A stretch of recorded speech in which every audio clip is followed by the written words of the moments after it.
This is Smallzy Surgery. Hi there, it's Gary Barlow from Take That. You're listening to Smallzy on Nova.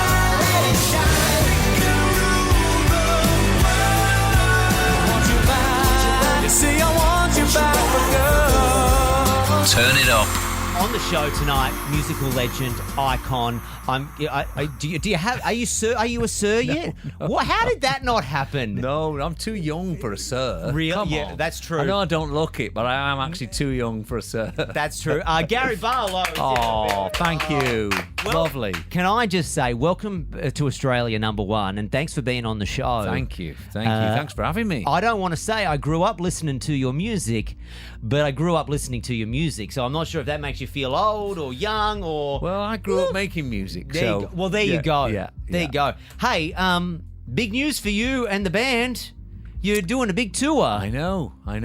Listen, we were here last in 2017. Yeah. And we hadn't toured here for 22 years then, and we were very embarrassed. And we said, listen, everyone, we've had a great time. We'll be back soon. But then that little COVID thing happened and delayed everything by a couple of years. So here we are 7 years later, trying again. Now, I have to ask, a lot of, you would know, a lot of bands of your era are going back on the road. Yep. How are the knees? Yeah.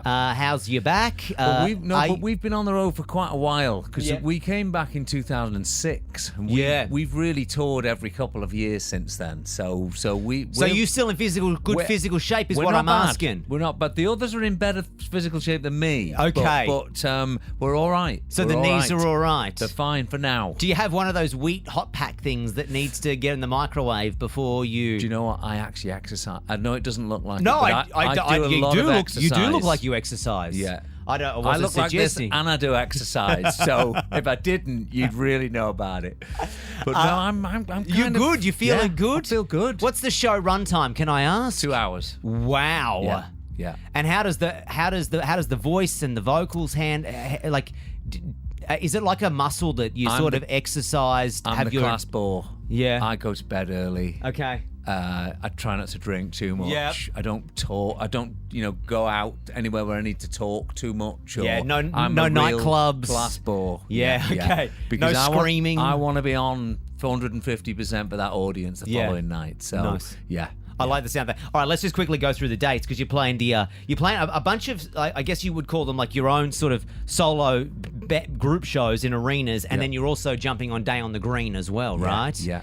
Which is, I mean, that looks like just an excuse to have a couple wines and go to a vineyard and, oh, hang on, we can get some people in here and do a show. The more you drink, the better we sound. You will always sound great.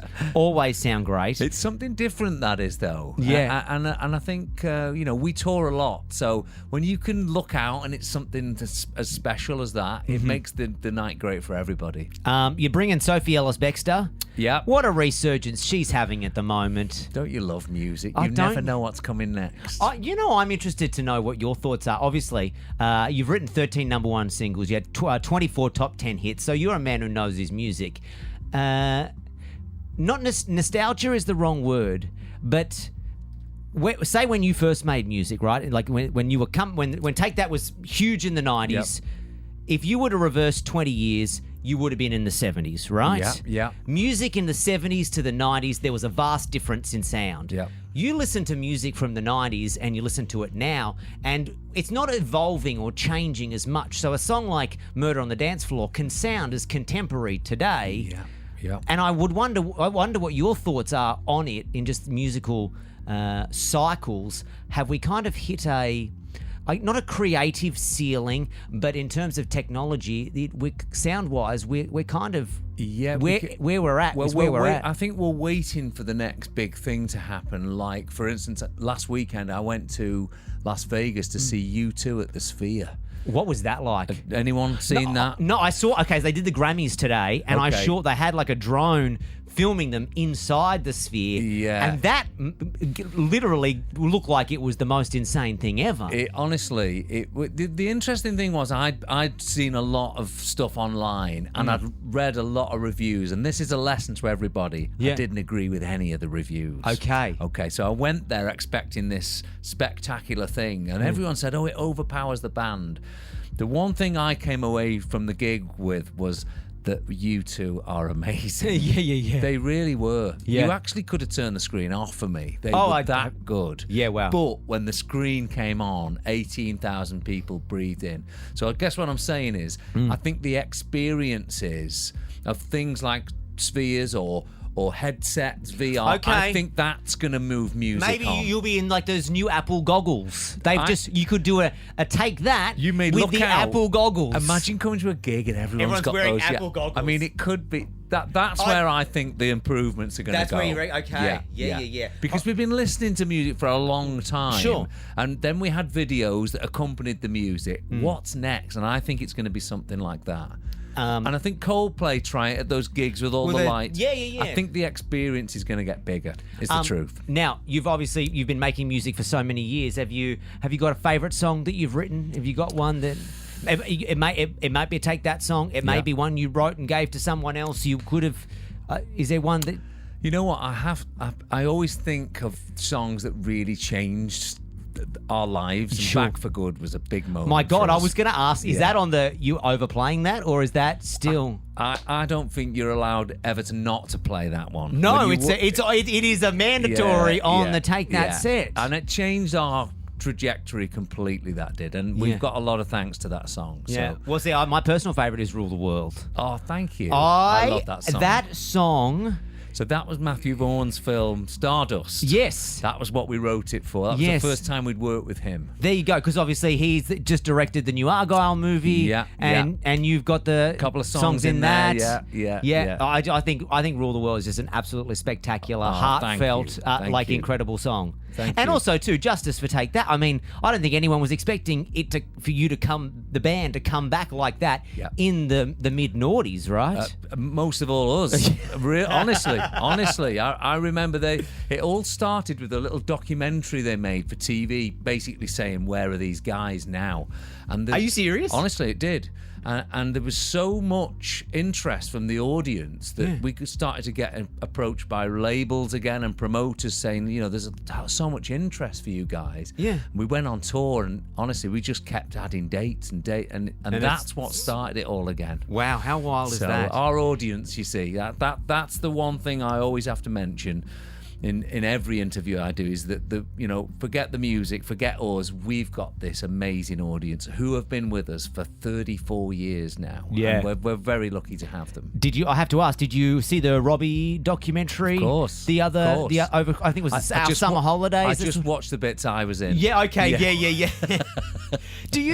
What I always find interesting is like when you're in the flashback to the 90s and as the band, someone's filming you and you're writing an album or you're working on a project or maybe you're on tour and there's tension and someone's filming.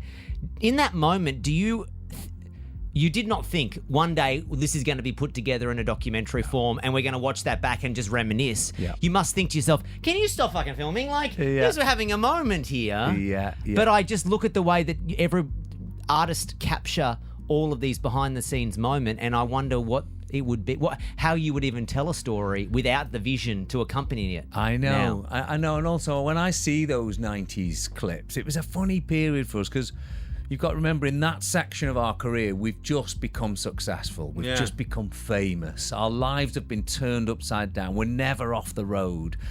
That's great for a couple of years, and then all of a sudden it's like, is this it now? Is this what life is? Yeah. There's a lot of... we all had a different story from those times. Some struggled more than others. Some enjoyed it more than others. Sure. It was a traumatic time. You know what I took away from that? God, a lot of people smoked. Like, a lot of people were smoking. I know. Like, you don't realise how many people smoke cigarettes. It's so true. If you look at it and you go, wow, number one. Number two, we dressed awfully. Yeah. Clothing was awful. Yeah. But the paparazzi in the UK were so Because there were no invasive. cameras then. No. So the only way people could see you on picture was to either have a camera or the paparazzi. And there was never just two. It was like The whole flock. 40. Yeah. You know? So you'd come out of a restaurant just having gone for a nice dinner. And it's like, Jesus Christ.